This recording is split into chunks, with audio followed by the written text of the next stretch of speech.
Ok, entonces estamos en el 4, página 34, el ataque de 3 puntas a las creencias políticas, económicas e ideológicas de los fundadores. B, el ataque a las ideas políticas y económicas de los fundadores era principalmente de los Tories en Inglaterra y Norteamérica. 1. La palabra Tory viene de una frase irlandesa, ta'arri, que quiere decir, venga, oh rey. Cuando ocurría un problema, el grito era ta'arri. Sí, que venga el rey. El rey lo resuelve todo. Todo está en manos del rey. 2. Los fundadores se llamaban Whigs, que proviene de la palabra escocesa Whigamores. Los Whigamores eran los cocheros o choferes de coches de caballos que eran independientes y querían resolver sus propios problemas. Sí, cuando se atascaban las carrozas, los choferes tenían que remangarse las mangas y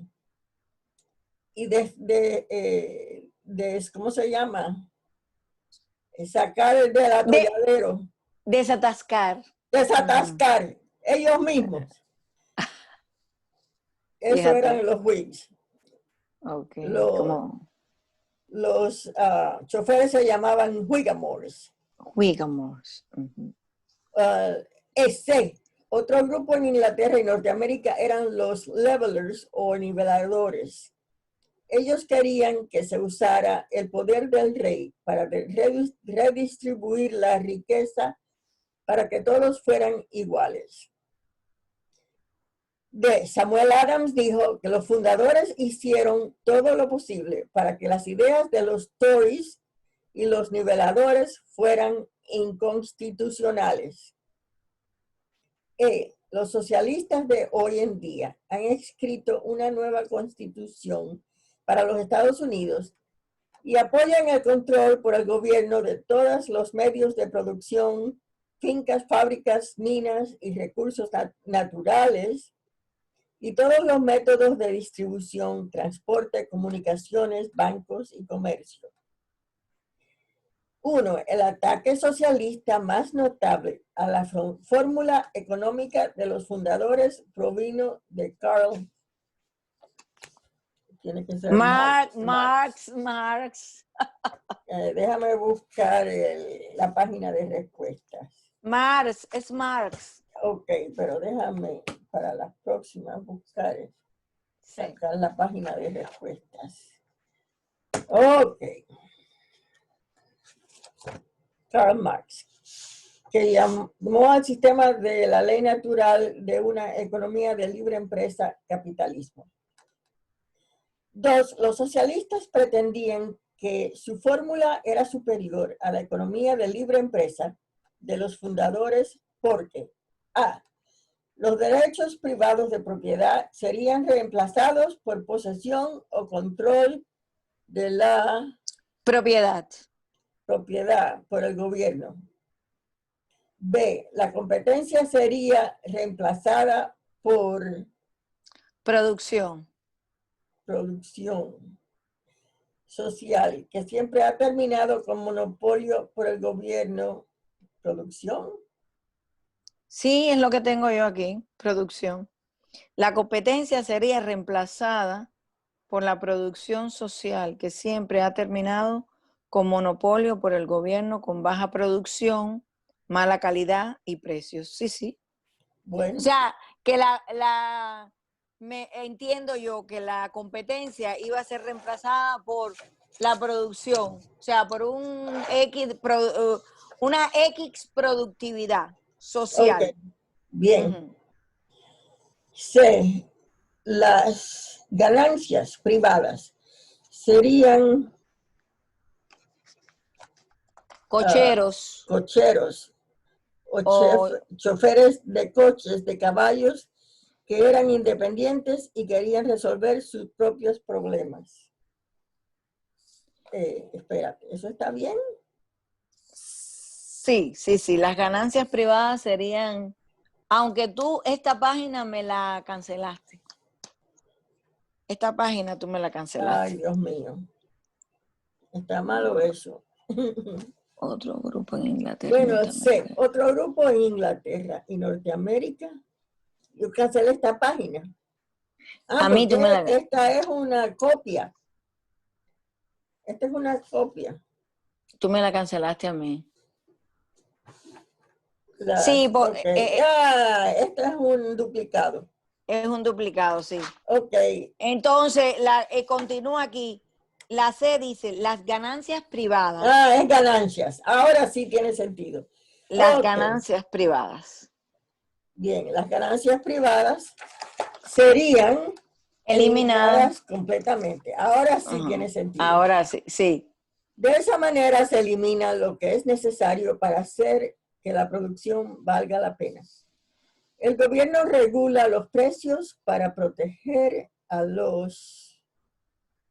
Ahí no sé la respuesta yo, no la tengo.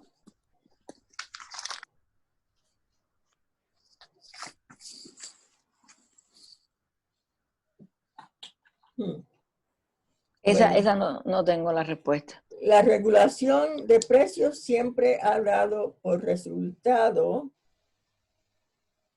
¿Tienes eso? Sí, la bolsa negra, número 1.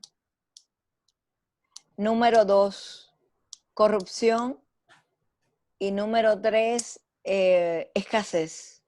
O sea, el gobierno regula los precios para proteger a los, me imagino que de consumidores, ¿será? A los consumidores. Bueno. Sí, esa es la palabra. Bueno, la historia de Johnny, the Job Maker de Massachusetts. Bueno, ese era un cuento que sucedió de verdad en el estado de Massachusetts. Había un fabricante de zapatos que se llamaba Johnny, the Shoemaker. Y él tenía 3 fábricas de zapatos. Y un comunista lo fue a visitar una noche en su casa para insultarlo, de que era un, ¿cómo se dice?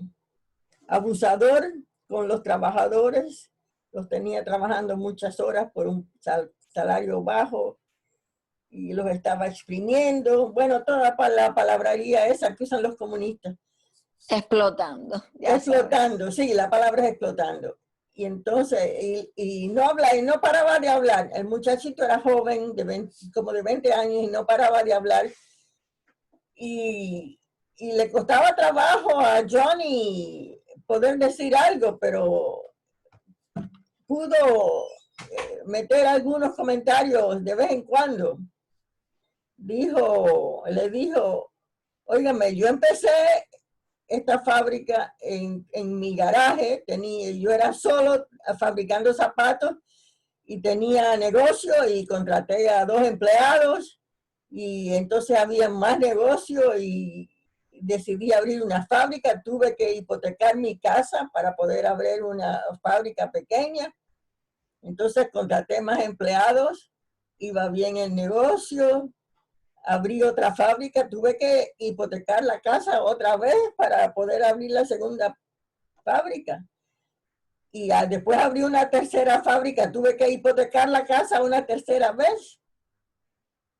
Y, yo les pago lo que se gana. Claro. Yo no absorbo mucho, yo tengo una buena casa, pero no es de grandes Sí, claro. esplendores. Sí, sí. Tengo 2 hijos que están en college, buenos muchachitos, están estudiando, sacan sus notas. Y además yo tengo diabetes, tengo gastos médicos. Y con los gastos, y cuando tengo dinero extra, le doy en las vacaciones de Navidades, le doy a mis empleados un pavo que no es gran cosa, pero pueden celebrar sus navidades con su familia.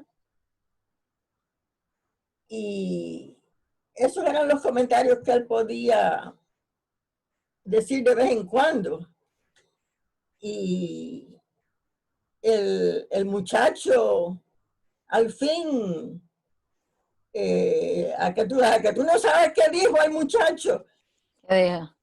El muchacho dijo, Johnny, ¿usted me puede conseguir un trabajo en su fábrica de zapatos? Yo, qué interesante, fíjate. Sí, Sí, bueno, sí. la cuestión es que la producción es una cosa muy poderosa. La cuestión es que paga. Exacto. Exacto, mira, yo me costó trabajo entender, o sea, yo decía, tiene que haber un punto en el que se trabó el análisis por el que cayó el mundo en este craso error que todavía andamos patinando en él. Y el problema fue que Marx, cuando vio la revolución industrial, ¿qué observó? Que eso mismo que estás diciendo tú, que los dueños, había una diferencia entre, es que se va, no, yo pongo aquí ahora el cargador. Había una diferencia entre los dueños y los empleados, ¿no? Que ganaban muy poco, pero el problema es que el dinero, el capital estaba invertido, el capital era fijo. Los dueños tenían invertido el dinero en capital fijo, que es en la fábrica, transporte, materiales. No podían pagarle más a los trabajadores porque no le daba. Y entonces eso que observó él, de esa diferencia que había entre dueño y empleado, fue lo que lo hizo hacer él, el manifiesto comunista y todo, porque es porque dice él que era una cosa, no era bueno, pero ellos Ajá. no podían subirle los sueldos a la gente, No, no porque, se puede. porque no había ganancia. Claro. Y no había competencia porque era en su principio cuando empezó la industrialización. Ya después todo eso cambió. Al haber Okay. competencia, a las cosas, las producciones ser mayores, el consumo, todo. Bueno, vamos a seguir, después hablamos. Ok, Sí. bueno, 3. La historia ha desenmascarado el comunismo en todo el mundo. Comparado con la fórmula de los fundadores, se ha demostrado que es una Fórmula fórmula de fracaso. de fracaso. Muy bien. ¿Quiere 4. que siga yo? ¿Quiere Ok, que yo siga? sí. El talento de la fórmula norteamericana se demuestra con la parábola de Juan el fabricante de zapatos, que se convirtió en Juan el fabricante de trabajos. Ahora vamos a fijarnos en el ataque que actualmente hay en contra de la ideología de los fundadores. Ese ataque está dirigido principalmente en contra de los preceptos religiosos universales que los fundadores creían que eran verdades evidentes. El ataque proviene principalmente de los partidarios del humanismo. 2. Al principio el movimiento humanista representaba algo que los fundadores admiraban. Empezó como un movimiento cristiano. 3. Sin embargo, en una versión del humanismo se desarrolló que hacía énfasis en el placer físico en vez de simplemente la felicidad. 4. Esto se conocía como humanismo secular y pronto emergió como una filosofía que era totalmente repugnante a las creencias de los fundadores. El humanismo secular enseñaba que no hay creador, no hay derechos inalienables, C, no hay estándar fijo de moralidad, D, no hay propósito divino en la vida, E, el hombre no tiene alma, F, el hombre no tiene responsabilidad para con ningún ser supremo por la manera como trate al prójimo, G, no hay vida en el más allá, H, no hay juicio divino. Cuando la gente tiene estas creencias, se comportan en conformidad con ellas. C. El humanismo secular no era solo deprimente, sino además se hizo muy peligroso cuando un gran número de personas que apoyaban esas ideas cogieron control en Francia. Sin embargo, los humanistas seculares se deshonraron completamente cuando cogieron control de la Revolución Francesa. Trataron de adoptar el ateísmo como la religión nacional de Francia y se entregaron a tales excesos de violencia, destrucción, que el pueblo al fin se sublevó en contra de ellos y entregó el poder a Napoleón para restaurar el orden. El humanismo secular no era tan obvio durante los años 1800, pero no se extinguió. H. El surgimiento del humanismo secular empezó con la Primera Guerra Mundial. 1. Hoy en día el humanismo secular ha ganado enorme influencia en todo el mundo. Ambos, los humanistas y los socialistas, sacan la mayoría de su inspiración de un filósofo griego que vivió alrededor de 400 a.C. llamado Platón. Él escribió La República y las Leyes. Muchos creen que Platón era brillante, pero no los fundadores. En los dos libros mencionados se observan muchas políticas y programas que los humanistas y los socialistas apoyan actualmente. He aquí algunas de las cosas que Platón apoyaba. Reconstruir sobre un lienzo limpio que requiere destrucción revolucionaria de una sociedad entera antes de construir una nueva. Eso suena como Fidel Castro. Ay, Dios mío, qué horror. Obligar al pueblo a aceptar asignación en una de las tres clases. Eliminar la propiedad privada. Eliminar la familia. Criar los hijos en salas de niños financiadas públicamente. Eliminar la religión tradicional y adoptar una religión política. Nadie puede mentir excepto el gobierno. Qué horror. Obligar a las mujeres a ir a la guerra junto con los hombres. Un espanto. Gobierno por gobernantes, no por leyes. Control completo dictatorial sobre el pueblo. Platón escribió: todos, ya sean hombres o mujeres, tienen que tener un líder. No se debe permitir que nadie haga absolutamente nada según su propia iniciativa. Cita de Eugene McEwen, The Rise of Radicalism, ¿no? Sí. ¿Está bien? Conclusión. En esta lección hemos hablado sobre las creencias fundamentales de los fundadores acerca de una estructura política basada en la ley natural. También hemos hablado de los fundamentos de la ley natural de Adam Smith. Apoyó para proveer el mayor oportunidad de prosperidad entre el pueblo. También hablamos sobre las creencias religiosas fundamentales en que está basada la civilización norteamericana en Washington. En la edición 4 hablaremos sobre las raíces históricas de Norteamérica. Esto demostrará que los fundadores procedieron en primer lugar. ¿Cómo los fundadores procedieron?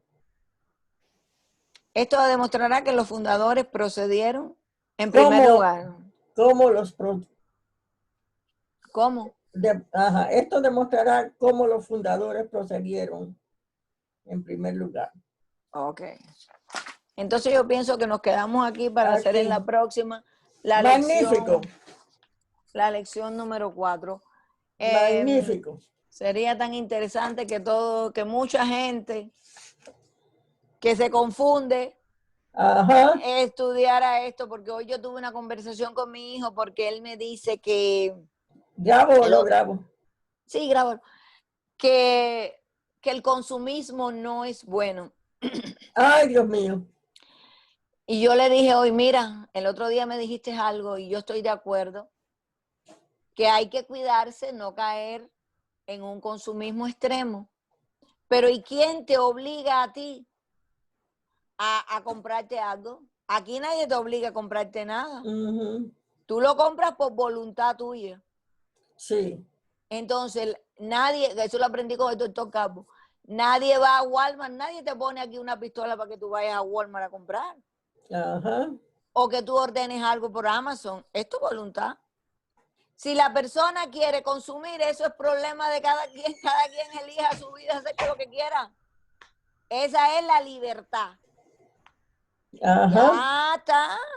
Oye, pero yo te digo a ti, pero hay mucha confusión todavía, sobre todo la gente joven. Sí, sí. La gente joven. Y fíjate que se están haciendo muchos análisis acerca de que hay que trabajar duro para tratar de en los Estados Unidos de mejorar hasta 3 generaciones en un futuro. Ajá. Porque las universidades están metidos en las universidades. Sí, reciben dinero de fundaciones guiadas por Soros. Sí. Son víctimas. Sí. Hay que, una cosa como esta, como este libro, es tan importante que las personas, que fuera como una asignatura. Sí. Porque la gente, yo te lo digo por mi experiencia personal. Yo llevo con ustedes años. Sí. No son 2 años. Sí. No. Yo te conozco a ti, yo creo, hace más de 8 años. ¿Verdad que sí? Y yo ahora hablo con la gente, y por ejemplo, yo le digo a una amiga que el otro día tuvo un comentario con ella porque le estaba hablando sobre un niño cubano que está en una escuela privada y está patinando. Él es hijo de un cubano con una mexicana. Y yo le digo, mira, ¿tú sabes por qué tú estás en un colegio privado? Porque hay gente rica y tú eres un niño pobre que te dieron la oportunidad de entrar a estudiar porque él está es demócrata y está en contra de Trump. Ay, Dios mío. Cuando yo le digo esto a una amiga cubana y hablo de una escuela privada, me dice, ay, pero ¿qué tiene que ver una escuela privada con una escuela pública? Yo no le veo, le dije, el problema es que tú eres cubana y tú vienes de un país socialista. La diferencia que hay entre una escuela privada y una escuela pública es que en la privada tú pagas lo que tú quieres que tus hijos aprendan.